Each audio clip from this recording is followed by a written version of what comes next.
So, imagine you're a child in New York City, just playing ball in the street. All of a sudden, your ball rolls into a sewer. It's your last ball. You don't have any money. What are you going to do? You're going to go in the manhole right next to it. Of course. Why not? So you get down there. You see your ball. You grab your ball. You look up. You see a pair of eyes looking at you. What do? Of course, you freak out. You run. You climb back up. Get out of there.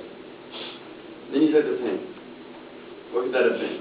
First thought would be an alligator. But then you start to think about it, and you're like, wait. How can an alligator live in a sewer? So, really, it doesn't seem plausible. So, today I'm going to discuss the possibility of alligators actually living in sewers based on their sightings, the actual living environment of a sewer, and just why people just believe it.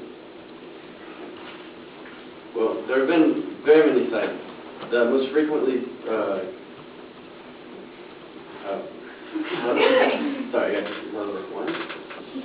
the most frequently cited is on February 10th, 1935.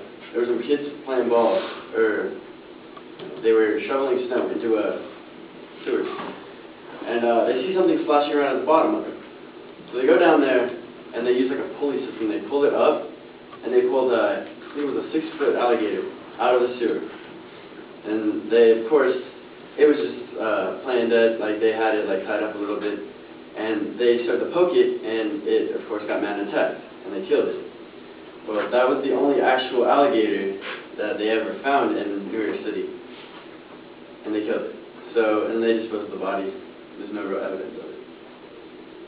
Most of the other ones were found in August of 1938 and 1982. Both of them were basically the same incident. That's really throwing me out.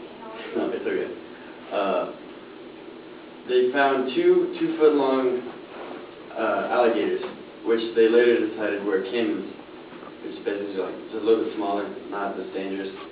And they found them in Huguenot Lake in Westchester, New York, which is not actual New York City, but it's part of the same sewer system, and it feeds out into it.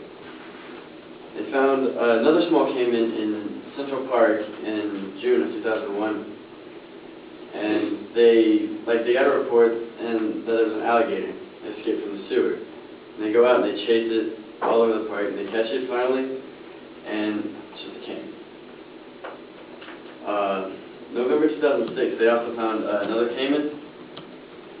They got a call that it was running around the streets, and they go to Brooklyn, and they find it just hiding down an alley. The most recent report of one was in Queens in August 2010. They got a report that there was an alligator running around the streets.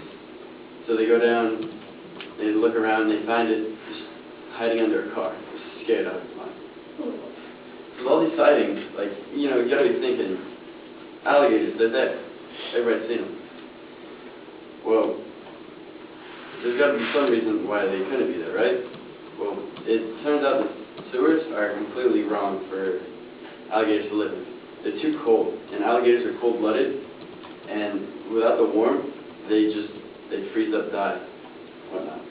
Also, without heat and sunlight, they can't digest food, in the cold, and even if they could find something to eat, it would just rot in their stomachs. It's gross.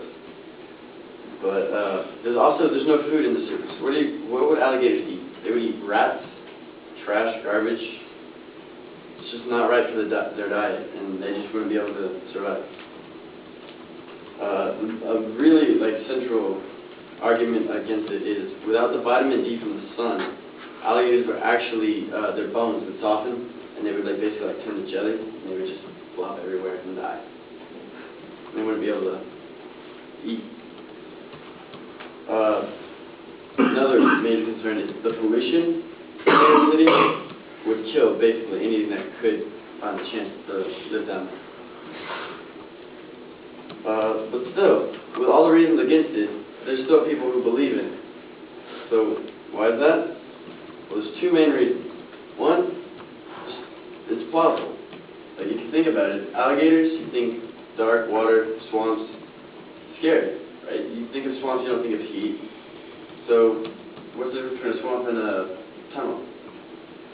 Not much, but, you know, it's always a good chance. Another reason is just everybody knows about sewer gators, so they must be real, right? That's what people believe.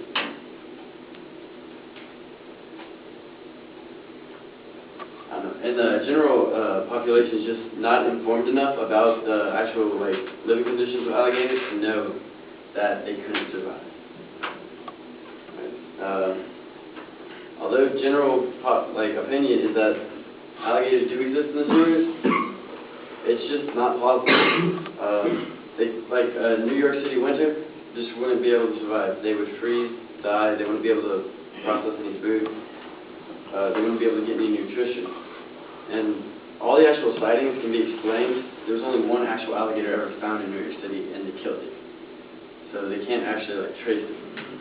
All they find are caimans. So next time you're looking for your ball down a manhole, and you see something, just take a moment, take a breath, and just realize it's not an alligator.